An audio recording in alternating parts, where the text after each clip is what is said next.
Daniel Jeremiah mocks Tyler Booker to the Chicago Bears. What's up, guys? If there is one mock draft that is more connected to what GMs actually think than any of the others, it's Daniel Jeremiah's, and it's by a landslide.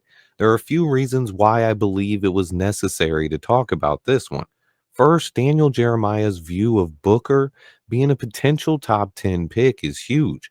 I always saw him as a first rounder, but I wasn't sure where NFL teams would slot him in.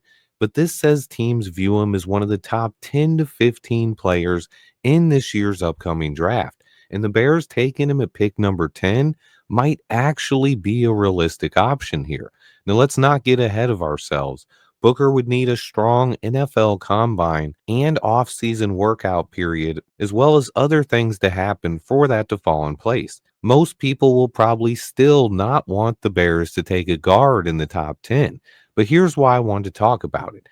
Right now, I don't know if Booker is worth the top 10 pick, but I do know he is one of the best interior line prospects I've seen in a while. He's a plug and play day one starter at either left or right guard. He has exceptional size, power, and athleticism. His anchor strength and push off the line is almost unmatched. He consistently gets movement off the line of scrimmage. Also, he's a guy who plays with a mean streak, and he loves pancake blocks. He had 93 pancakes this season. He's a high IQ, versatile, stud offensive line prospect. Tyler Booker is a lock to go in the first round of the 2025 NFL Draft. I don't make a habit of talking about other people's mock drafts, but this one needed to be discussed for a couple of reasons. One, Daniel Jeremiah is possibly the most connected person around the NFL, and I've followed his mock drafts closely for years. That being said, his January mock drafts are not the reasons why. It's the one he releases right before the draft that are usually the most accurate in the business. But DJ is always very tuned in with general managers and scouts around the league. So it's not just about who he has the Bears taking, it's about the range he has players going. And seeing Tyler Booker in the top 10 already, that catches my eye. Most mock drafts will have him listed as a second rounder, and I've always felt that was too low. There's probably zero chance the Bears can get Booker in the second round. He's a guy with a first round talent. The only reason he's down a little bit is because he plays the guard position. So normally that would mean he's a mid to late first round pick. But the NFL is a copycat league, and guards are more valuable over the last few years.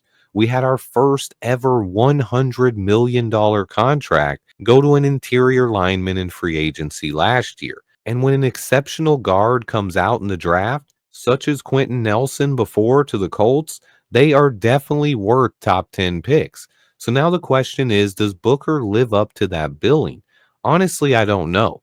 But just the fact that Daniel Jeremiah is already having him in the top 10 of mock drafts tells me that a lot of NFL teams believe he is. And because of that, he is definitely a player to keep an eye on as we head towards the NFL draft. And here's a quick look at a mock draft that I was able to put together with the Bears taking Tyler Booker at pick 10. Since Daniel Jeremiah's was just a first round mock, here's a look at what a 5 round draft could look like if we take Tyler Booker in the first. I landed Ohio State edge rusher Jack Sawyer with my first pick in the second round, and then tripled down in the trenches, adding 2 defensive linemen on day 2, Michigan defensive tackle Kenneth Grant.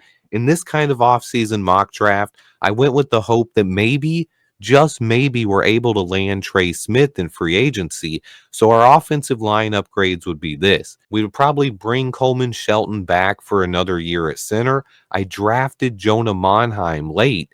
And then you're going to have Tyler Booker and Trey Smith at guard. And in that situation, I would keep Braxton Jones at left tackle and have Karan Amagaji develop behind him. And I was also able to add speed running back Travion Henderson, but this is a draft where I upgraded the defensive line as well as the O-line.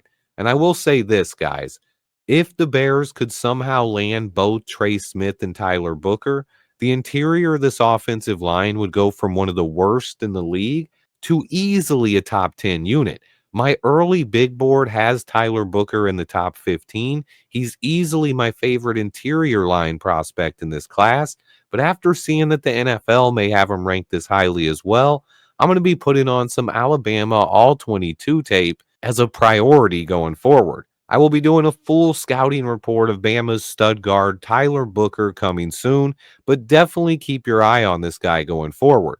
Thanks to everyone who watches. Please remember to hit that like button for me. Stay tuned, and until next time, bear down.